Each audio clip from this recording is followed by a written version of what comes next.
All right, before we get started, quick shout out to PT Breakfast Club. It's a weird meeting of the minds. Me, Tony Maritato, and Dave Kittle, live on YouTube every Tuesday and Thursday, 8:30 a.m. Eastern. Real talk, zero jargon. Probably a little bit of jargon. And the conversations PTs actually want to have. Come hang with us live again Tuesday, Thursdays, 8:30 Eastern on YouTube. You could just follow at PT Pintcast on the YouTubes. We've got a pretty cool, weird, I call it a ricochet. It doesn't make sense until it makes sense. The best fake physical therapist on LinkedIn. That's what we're calling him today. It'll make sense, I'm telling you.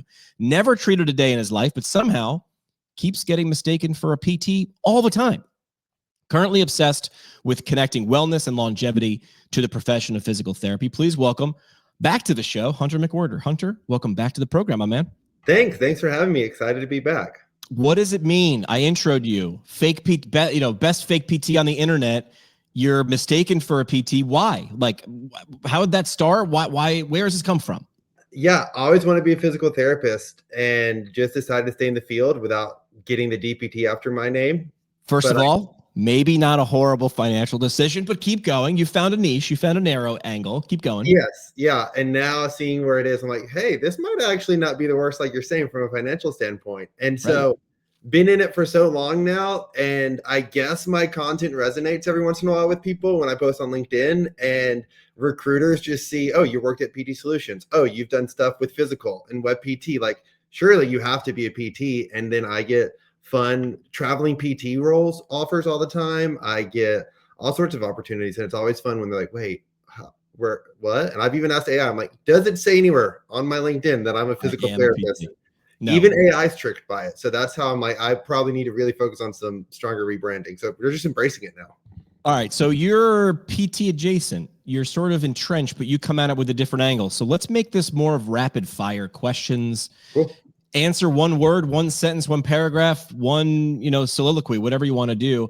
You've said this before. I want you to explain why. You think PTs are uniquely positioned for a $1 trillion wave. Help me understand this. I wouldn't mind getting a couple of drops of water from $1 trillion wave. What's this mean? Yeah. So I feel like I didn't realize this until recently that most patients see their PTs more often than their actual primary care doctors. Oh, very much so. Yeah. Whatever. So they're seeing them all the time.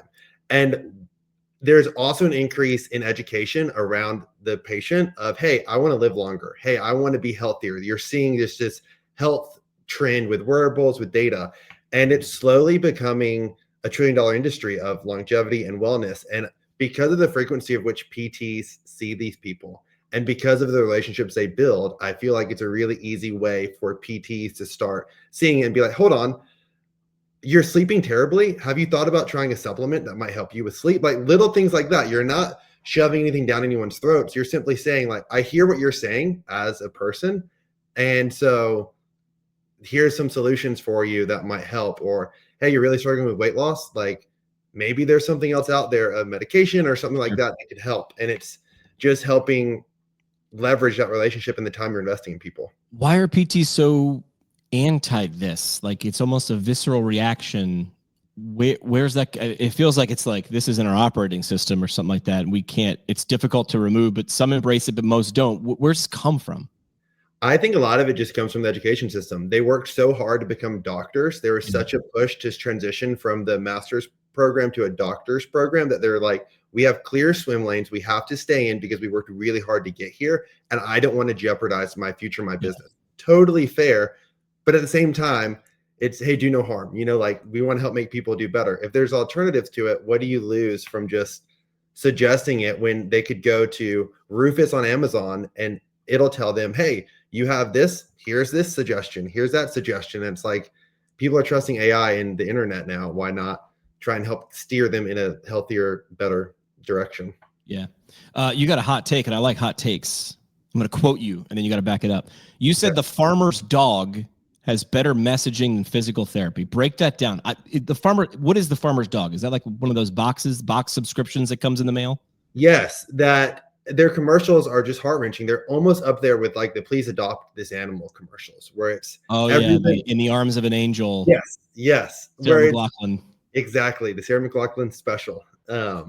But Farmer's Dog, they do a great job. And it's like no human should ever have to eat processed foods for every single meal. And you resonate, you're like, yeah, that's true. Why should we be eating heavily processed foods? And then it hits you with your pet shouldn't either.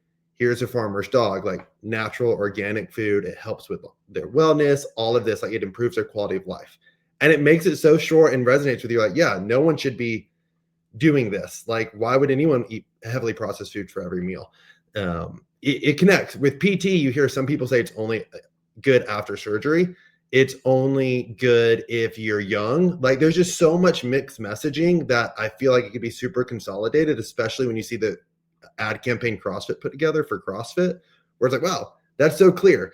Take out CrossFit, put in PT, and boom, there's your clarity of messaging. And I just think more brands adopt it, yet PT is still the one that's like, we can do all these things and all these different flavors, but it just confuses the consumer. I had a professor in communication school advertising. He said, you're going to build a fake campaign.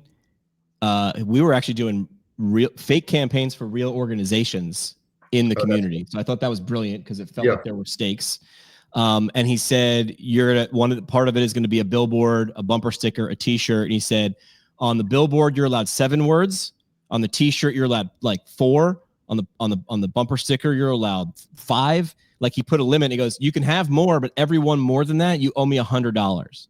And 2 words in, it doubles. You owe me $200 for the second word. You got real clear real quick because you realized there were guardrails. Yeah. I feel like if you ask a PT a question to give a presentation, the first thing they do is this. They're going to inhale because you're about to get 7 paragraphs. Yeah. But that's not the right way to do it. No, and I think it's so cool what you're doing with the APTA, different states, where I think recently you made a post about just like, hey, why isn't this clearly stated on the website? And that's what kind of dawned on me of like, okay, hold on. There's all these brands watching football, watching time with family, and you're seeing how concise some of the messaging is on these commercials. It's like, why not? And then seeing that post really got me thinking like, what is going on? Why do we resist that? Why do we want to use 200 when 2 words will do? I mean, I'm just going to keep kicking the dead horse, but I think it was a push for doctors' physical therapy. You've worked your tail off. You've got your bills you got to pay. Like you're proud of yourself and what you do. And you want to make sure you do it to sort of fight against maybe that imposter syndrome of people naturally have it. Like, you're not a real doctor. And it's like, no, I am. And this is all the reasons why. Like, yeah, to me, it's a justification of the degree. It's like, can't wait to tell you. And I think it comes from a good place. I know it comes from a good place because I know enough PTs who are guilty of doing it. They know they even do it. They can't help it because they got so much inside. They can't wait for it to pour out. My response would be, I want you to practice this. There's a great vocal coach who teaches people how to speak on stage. And his exercise is this. It's 3. So he says, I want you to speak for 5 minutes. Don't care about the topic. Hit record. Don't think about it. Speak about it for 5 minutes. Hit end. Do nothing. 24 hours later, bring the video up. Push play, but I only want you to listen to it. Just focus on the audio. Yeah. When you're done, maybe jot some mental notes down, go away. 24 hours after that, I want you to come back, push play. I want you to mute it. I only want you to watch the visuals. Same thing. When you're done, mental notes, 3rd day, I only want you to read the transcript. And you'll start to, the exercise I was taught in communication school, which mimics this, is you are performing sculpting. You're chopping away everything that doesn't need to be there. You're like, oh gosh, why did I say those 11 words when 2 will do? This only comes about with work. And if you do it, you get better at. How'd you get so good at speaking without filler words, Jimmy? I spoke with lots of filler words and then was forced by bosses in radio to listen to myself speak. And I got less crappy and less crappy and less crappy until I was pretty okay. Yeah. We don't, it's never part of the job, but it's part of the job. It is, but this is hard and it's not on the syllabus. Right. So that's not easy to train. No. And who likes to hear their voice? Not a lot of people. I was in radio for 15 years. Still never got used to it. Yeah. Yeah. Like I cringe coming on some of these podcasts. I'm like, oh, I have to listen to it again. And then to your point, it's like, why did I say that? What's going on? But it forces you, like you're saying, to get uncomfortable and to grow and really try. So I think that's a great idea that I might start adopting. Thanks. Yep. All right. Finish this sentence for me. PT could change overnight if we just blank. What would that be? PT could change overnight, Hunter, if we just blank. I'm sure there's a bunch of things that could fit in this, but what's one? Dang. I think just collaborate more. Like, Okay. put aside the egos. I think it would change overnight if instead of viewing the therapist down the street from you as like your arch enemy, be like, hey, there might be patients that I can't treat that they can treat. Like, they like treating it. I don't. I'm out of network with some. They're in network with some. Like, just finding small ways to recognize that everyone's in this together, and the collaboration is what really needs to elevate. Because I feel like in other healthcare silos, there's a lot more collaboration and a lot less animosity of like, oh, they're trying to steal from me. It's, hey, what are you doing well? What's working out? Let's figure out a way to collaborate and work together. Because I don't know if you're seeing this. So many people want to get into PT right now in terms of companies and in terms Sure. Yeah. like there's so much technology available to practices that are like probably very cheap because they're saying, hey, we just want reps. Just give us some feedback. That I think can really help where it's, hey, they have an Alt-G down the road. Maybe we can partner with them and help offset the cost of that for them, or just send some of our patients there for certain things. Like, I just feel like there's a huge opportunity to collaborate, and that's where it just doesn't seem to be encouraged or recognized. Feels like there's probably more opportunities to collaborate than there are to compete, but Exactly. myself included, we're probably built, or our default is defensive when it should be not offensive either, collaborative. Mm-hmm. Yeah, exactly. Yeah. Quick thanks to one of our sponsors keeping us on the air, Brooks Rehabilitation Institute of Higher Learning. That's Brooks IHL. They're simply a place PTs go when they want to get really good. Whether you're thinking about orthopedics, geriatrics, or pediatrics, residencies and fellowships at Brooks IHL help you become the clinician people rely on. More information right now, if that's you, if you're on the edge of a diving board thinking about a residency or fellowship, brooksihl.org.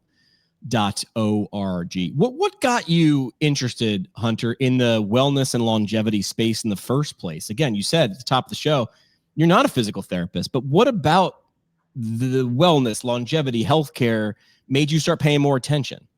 Yeah, understanding firsthand the brokenness of the system. So I was supposed to have my senior year of high school a pretty simple back surgery that was going to be a quick recovery, no PT necessary. Here you go. Took 7 years and 7 surgeries later before it finally got figured out what's going on and realizing, hold on, the system isn't working the way it's supposed to be. And then understood a lot about blood panel testing and realizing your body tells you a lot of what you need if you just listen to it. Like, it'll help you be preventative in that sense. And went down the rabbit hole, listening to various podcasts, reading different books.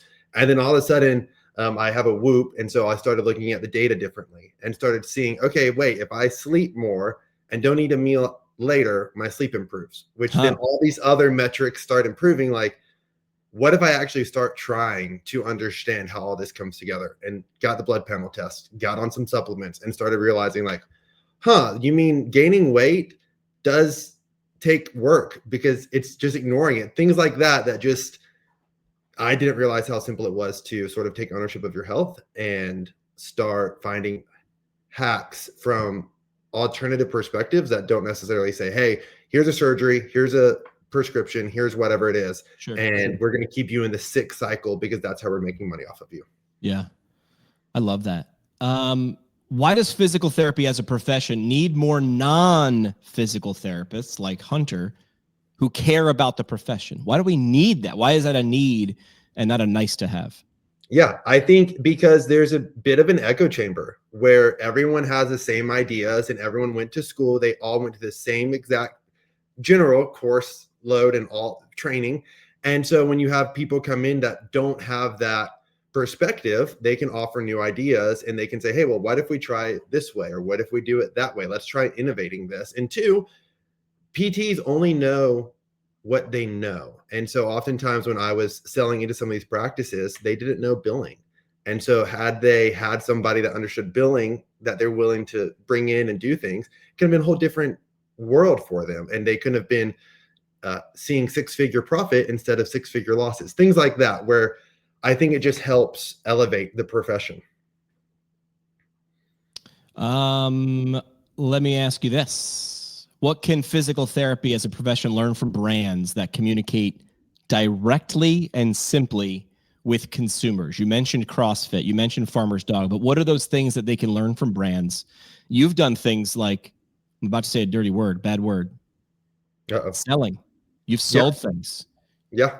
Which I think is, I quote from my favorite Peloton instructor, I make suggestions, you make decisions, right? That's the simple way. Detaching yourself from the outcome is a great way to sell. I'm going to make a suggestion, you make a decision, and whatever decision, that's yours. But what can physical therapists, owners, clinicians, what can they learn from brands who communicate directly to consumers? That it's a means for growth, that clearly it works because they're spending money into it. And if it wasn't working, they'd be saying, bye-bye, see you later.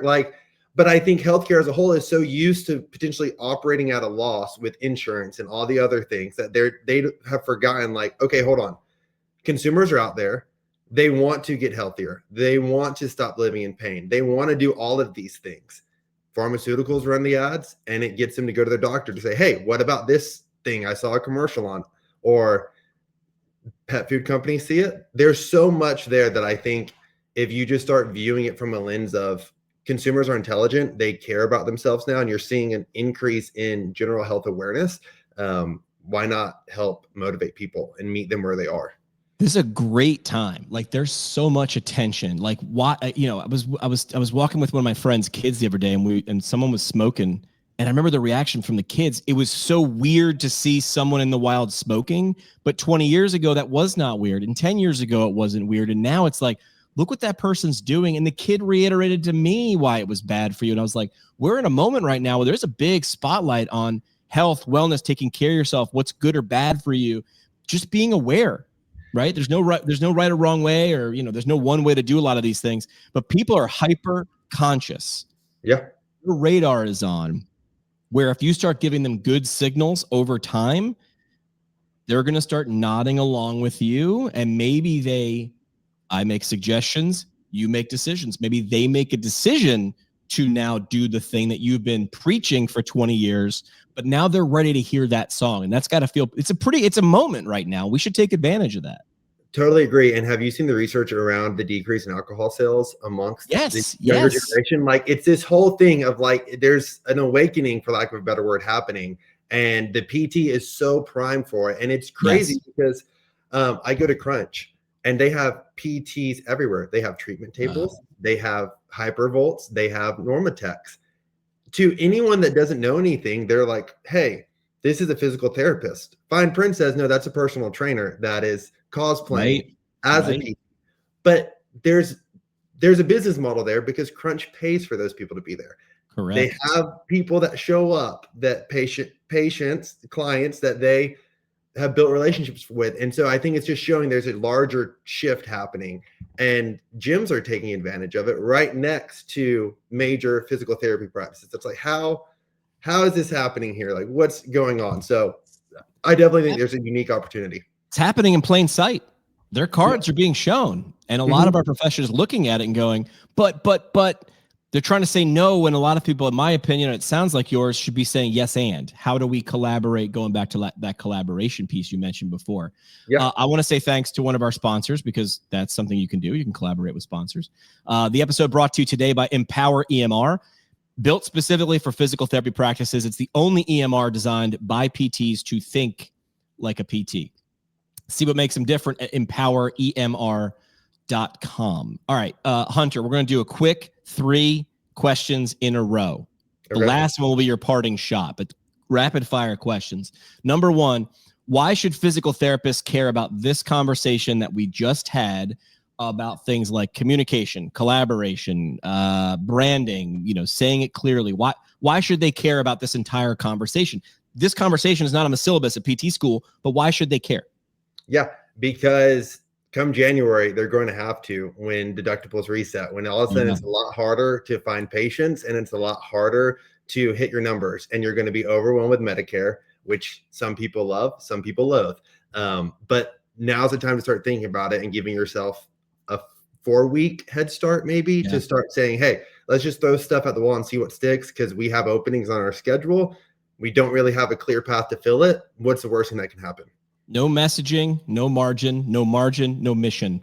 So now you see attention goes to your mission. It's not just about the bottom line. The bottom line feeds your mission. No message, right? No margin, no mission. Question 2, what's something you believe that maybe the profession doesn't believe yet? What's something that Hunter knows to be true, believes to be true, that the profession isn't there yet on that you wish they were?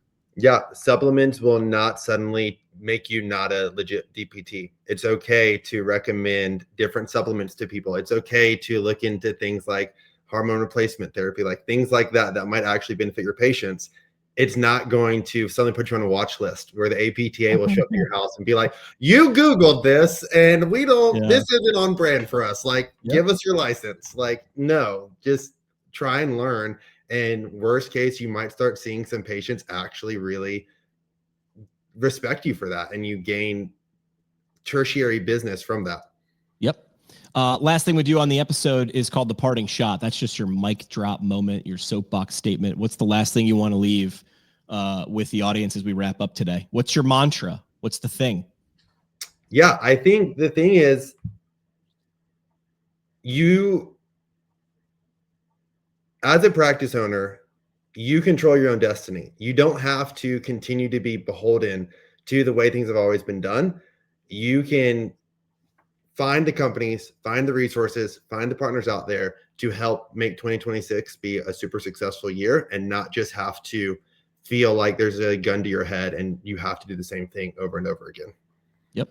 At PT Pintcast and the website, ptpintcast.com. Subscribe, share the episode with a colleague if you think it'll benefit. And don't forget to come hang out with us on PT Breakfast Club. We do want to do a PSA share for something that's close to my heart. That's Team Gleason. They're helping people live with ALS, stay independent with tech, gear, and real support from therapists, from technology, from industry. ALS takes a lot. Team Gleason gives something back. Support them at teamgleason.org. Hunter, if someone wanted to connect with you, where do you want them to go? What's the best route or routes to reach out to you? Yeah, LinkedIn. I'm super active on LinkedIn. Probably sickening to some people, but I'm there. So you can slide into the DMs. You can comment, do whatever you want there. And then my email, phone number, all that's listed there as well. The greatest fake physical therapist on the interwebs on LinkedIn, Hunter McWhorter. We'd love to have you back on the show next month. Maybe we'll do like a quick marketing update and see how 2026 is going to play out for us. Hunter, thanks for the time, man. Yeah, thank you.